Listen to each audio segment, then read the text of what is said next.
Are you on code? Chaos963. Doing it to you in 3D. So groovy that I dig me. Yes, I do. Yes, I do. Do you like you? I hope you do. Do you like you? I hope you do. I say that in all sincereness because I know there's a lot of folks that don't like themselves.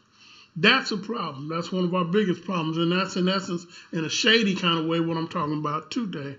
Chaos963. There's all my information on the bottom. Get at me. Let me know how you feel, or how you don't feel, or how you want to feel, or how you going to feel today, tomorrow, and the next day.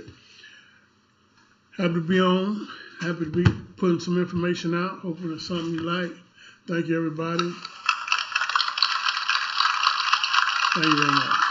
Thank you very much. Thank you very much. All seriousness, there's an important need to kind of express this message, and so I'm here to express it a little bit on today about being on code. We're going to pour some libations. We went through a lot of trips on yesterday, and so now I'm like coming out the gate, pouring libations and acting and moving upon with intention, with the spirits to come and help me, so I can help you, or help you to help me. But whatever it is, we're going to do the thing. On today, we are. Trust your day been good. If it hadn't, start working on tomorrow. Trust your day's been good. If it hadn't, start working on tomorrow. I've really got to get ahead of that game.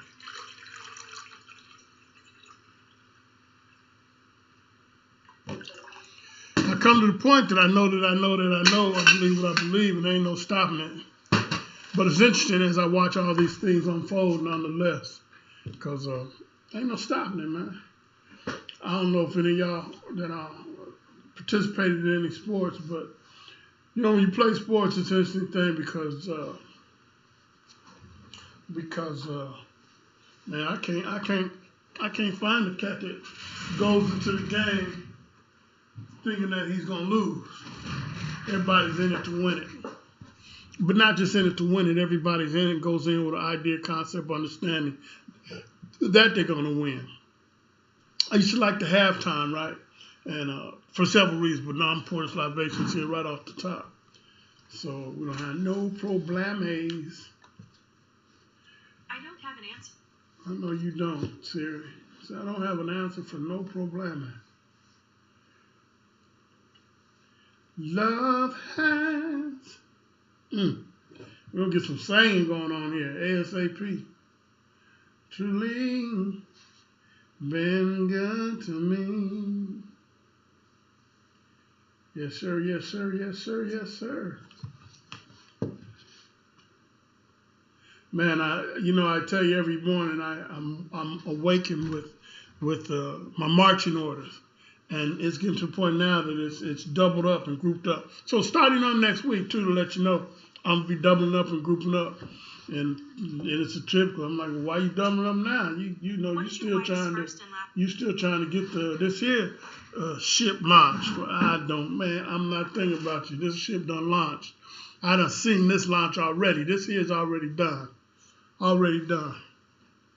So, but on next week, I'm gonna be streaming live on Facebook and YouTube at the same time.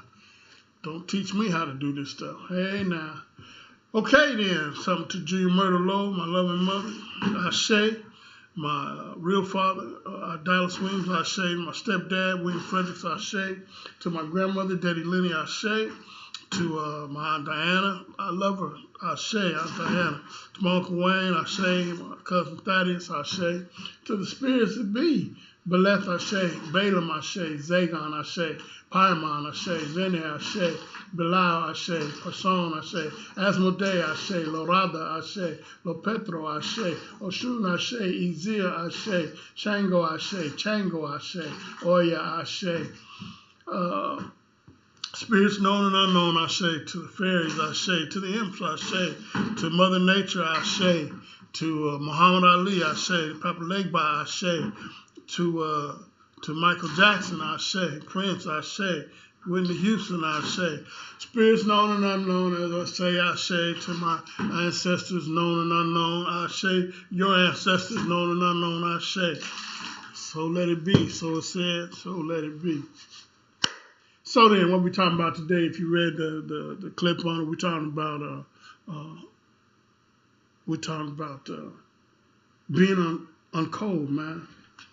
And I was listening to some folks. I listened to Hunter and them,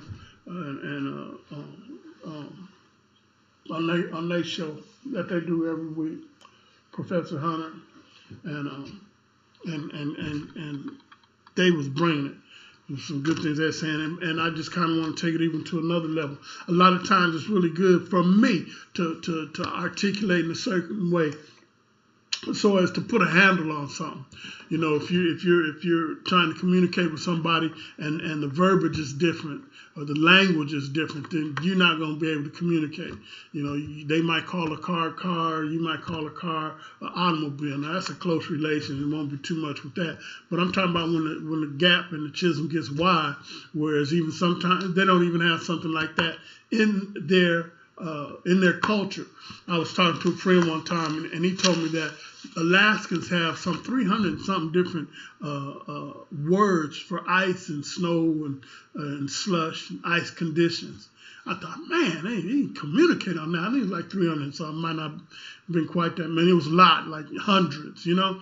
And so, into that, if I was there and they're trying to communicate with me the conditions and they were using words that I weren't familiar with, we're not communicating. Well, for me, like I said, it's imperative that I'm able to put a label on things, a word on things, a name on things. Even with the spirits and the ancestors and whatnot, you know, we label them and we're able to identify them and their position, their power, their function, if you will. And so it's important because to communicate the goal, you know, you just got to have a label. You got to have a handle on it, you know, so everybody's on the same page.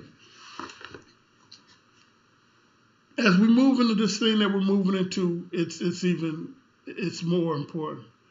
I mean, more important sounds kind of weird because it can't be more important, but it's important because we see the splintering, the divide and conquer that is trying to be done, and that's a lot of times because the inability to communicate, and that's a lot of times because the inability to label or to name what one is speaking of, ergo the inability to communicate. Even when you talk about names and labels for theories and concepts, you know, if you're not communicating it, then you're not communicating. You know, what do you mean? Well, exactly that. You know, what do I mean? Well, I can't explain to you what I mean because we don't have the same verbiage. We're not able to communicate. So I talk about being on code, you know, and there's a code that here of late has been vocalized a lot about 45 and that crew, how the nationalists, if you will, are on code, you know, and because of that, you know, it genders a lot of fear, and folks are like, oh, this is going to happen and that's going to happen, you know, and I'm like, well, man, you know, I think a lot of that is just fear, and a lot of what's going on is fear mongering, because, you know, fear is an inhibitor, man. If you're dealing with fear, it literally shuts down everything else, shuts down your ability to think, your ability to function. You literally slows and stops stuff in your body, man. You know, enough fear, man, it'll enableize you, man. You'll just be a vegetable. You know, you can't do nothing. So with that understanding, I put forward one about us as a people being on code. Be one. I like that they say be one when I live in some of the little groups and stuff. And they talk about black fur. Okay, well, that's cute. Be one, you know. Well, that's kind of being on code, but it goes deeper than that. And two parts about it I want to kind of express. And one part is about the unwritten code.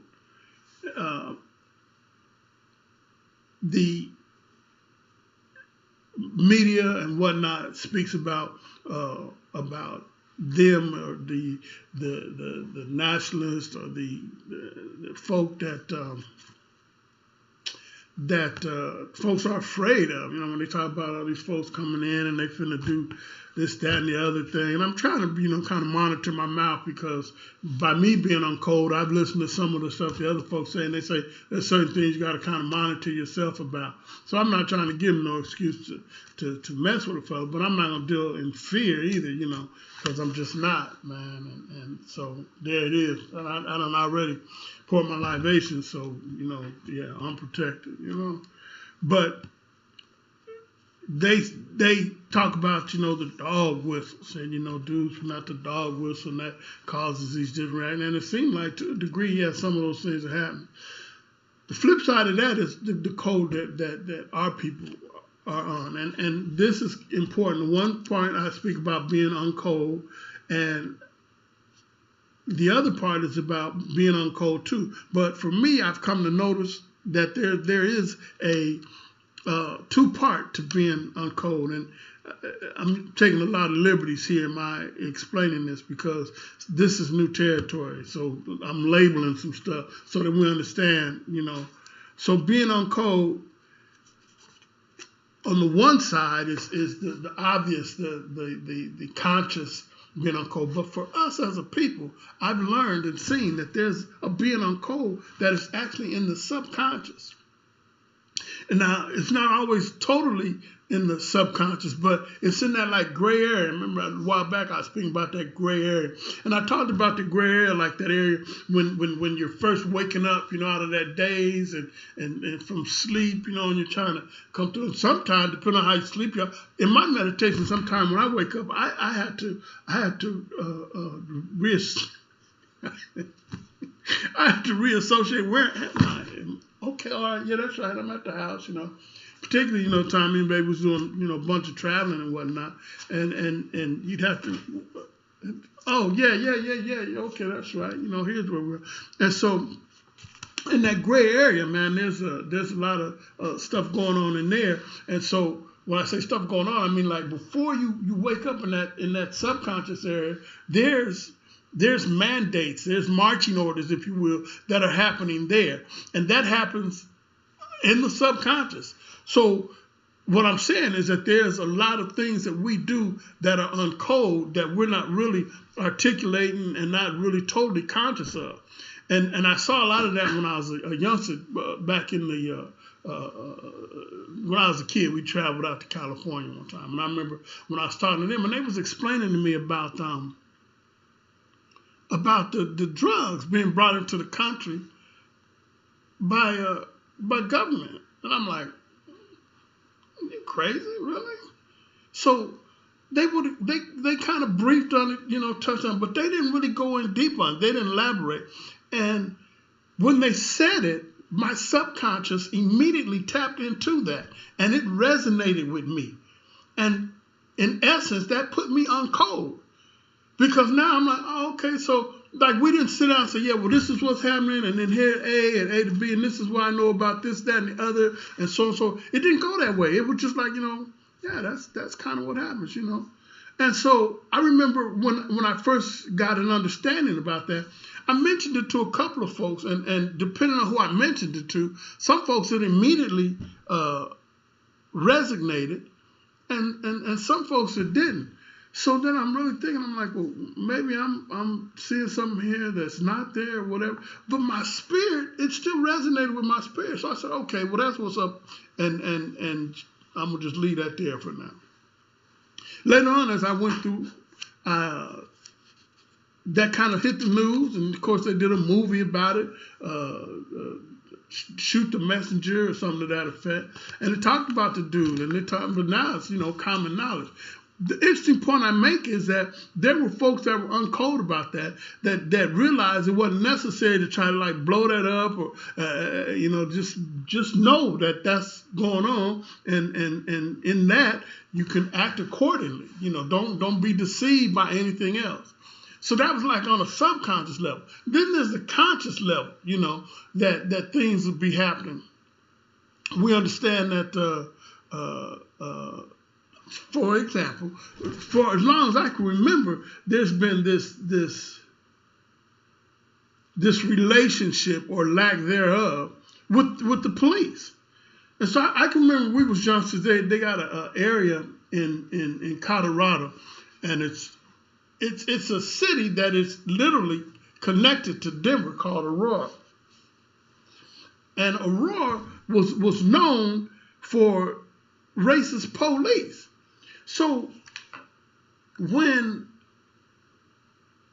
folks talked about things and made plans or had something going on, and if you said something, yeah, well we're gonna go out to such and such, out in Aurora, depending on your level of your consciousness or your level of intimidation or whatever, you would act according. Oh no, man, I'm not trying to go out to Aurora because I know what's happening.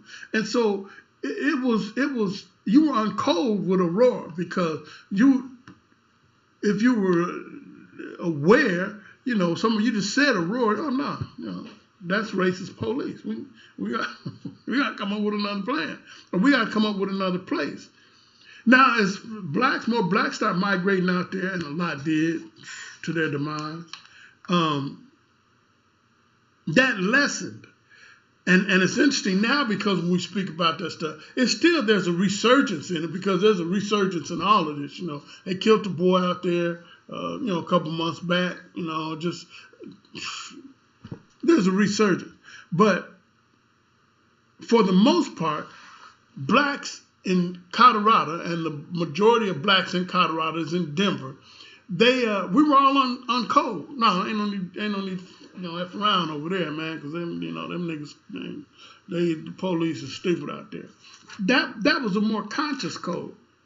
So as we're moving through this time that we're going through now, the shift, the dimensional shift that I spoke about, the spiritual shift, the raising of the vibration that is obvious, the things that are happening are causing people to get more on code, but some of that subconscious stuff is being raised up to the conscious. It's at a forefront level. And that means that people that were doing things in the past that were against code, but more of the subconscious code, they reeling it in. They reeling it in. And if not, then you're making a point now that, well, no, I understand that this isn't on code, and I choose not to be on code with y'all. And with that understanding, folks that are in the know realize that this power that is being released, this has been released, is something that can be detrimental to folks that truly know to do right and don't do right. It behooves everybody right now to get on code and stay on code. Okay, so what is well, you know what it means. It is what it is. Start recognizing, some of the stuff you did a while back ain't to be done no more. And of course, some folk ain't gonna switch up. They're gonna do what they do. Something that's important here need to be said is that as the overall plan, the total plan is put down, and there is a plan. It seems like it's chaotic, but there's a method to the madness, as they say. But as the overall plan is continuing to be put down, the opportunity for someone to be off code is lessening. Now, back in the day, being off code could have been really accepted because as we deal with the overall picture, we had to have certain diversions, if you will. So we had some people over here that was off code by design. And some of the folks that was off code by design, they might not have realized and understood that, but they were playing their part. Again, you're playing chess is a beautiful game, man. And You'll be playing chess, and you'll be making your moves and developing your strategy and whatnot. And you'll do some distractionary stuff over here, and then your opponent, he'll be looking over there, and while, you know, there ain't nothing new to this, you know, the sleight of hand, while he's over there looking at this hand is doing the damage. So in the beginning of the game, there's a lot more of that than necessarily at the end of the game.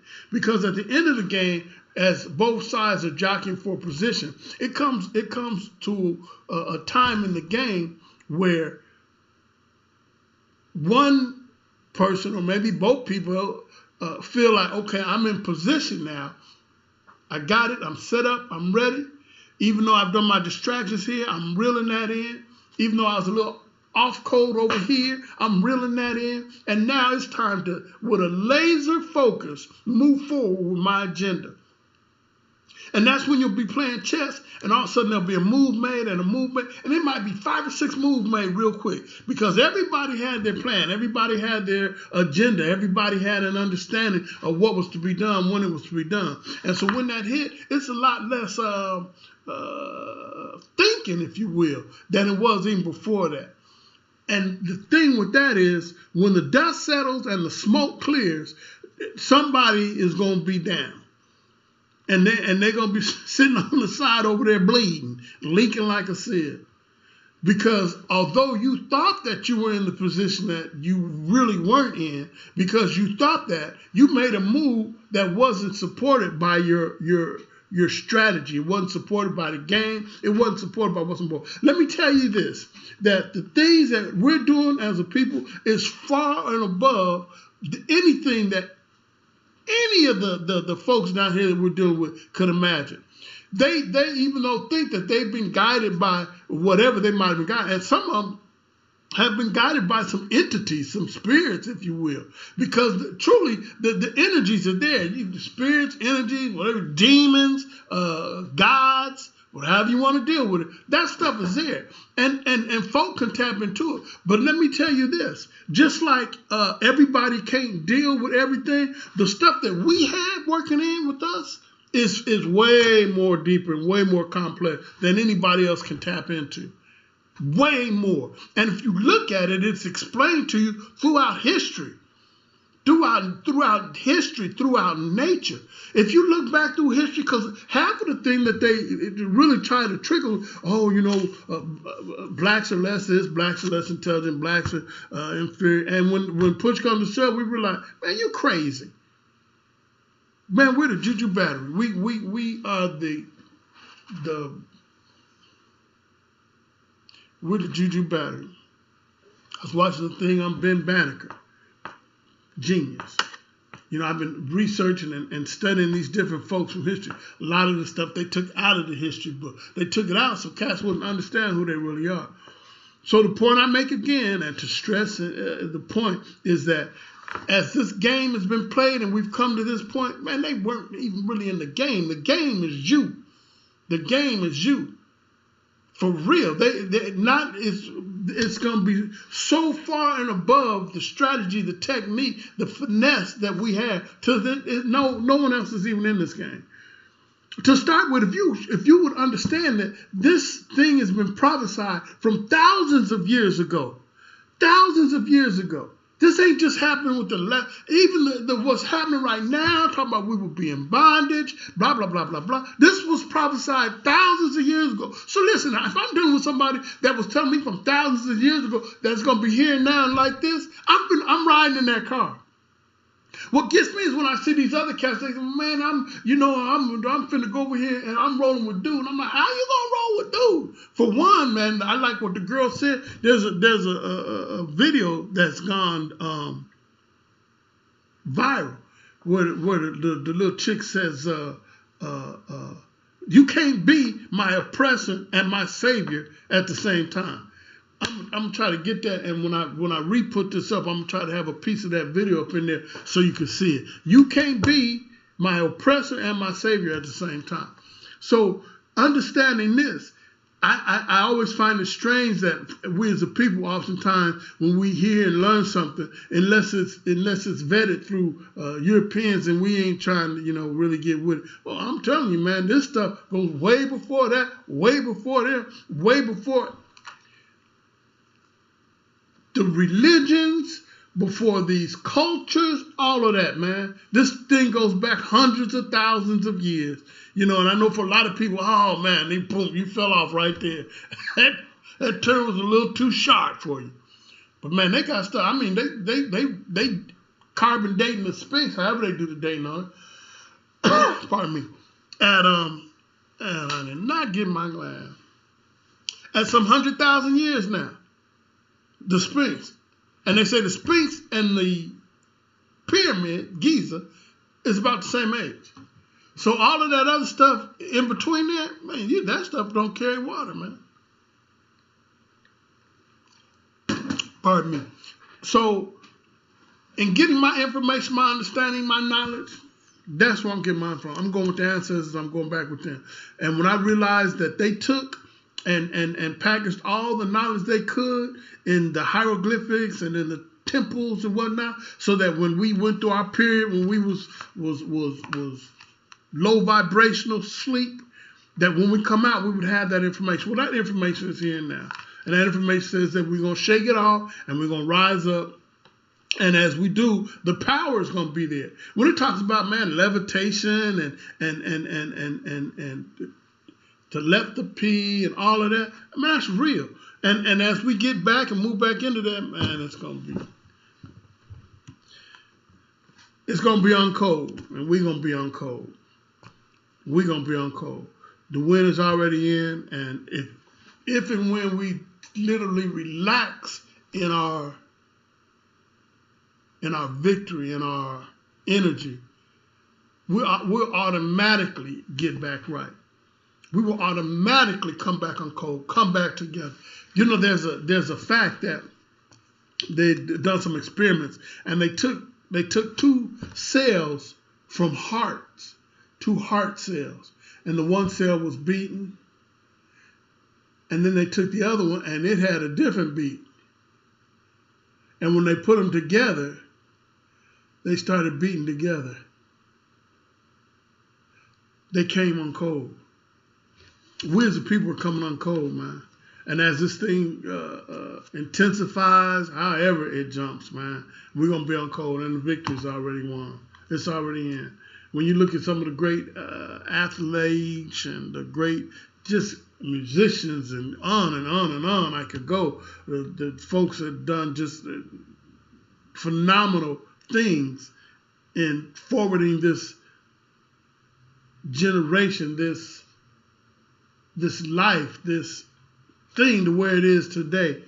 When you look back, man, it was nothing less than God-like, man. That's all there's to it. That's who we are. That's what we move in. And I'm not shying away from none of that, man. Read your word. Your word says it. All the other writings say it. And so into that, we've had an opportunity to exhibit that on small levels. Well, we're getting ready to move into some stuff. Not going to move in. We're into it already. And I listen to some of these people speaking, man, and I'm just enamored with their knowledge and their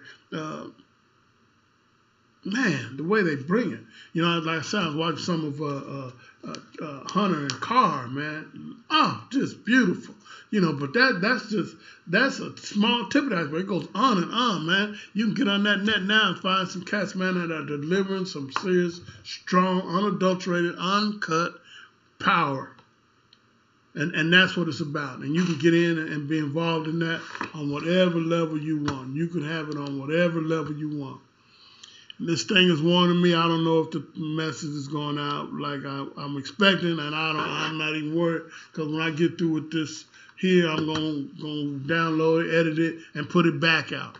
But this is what we're talking about on today, man. Being uncold. We're uncold, man. And that allows us to think as a unit, as one. Simple, man. When you think as a unit as one, boy, that's some powerful stuff. Powerful stuff. So like I said, I'm always short, to the point, hitting and sticking, Popeye's chicken, in and out. like I said, next week I'm gonna be going live on Facebook and YouTube.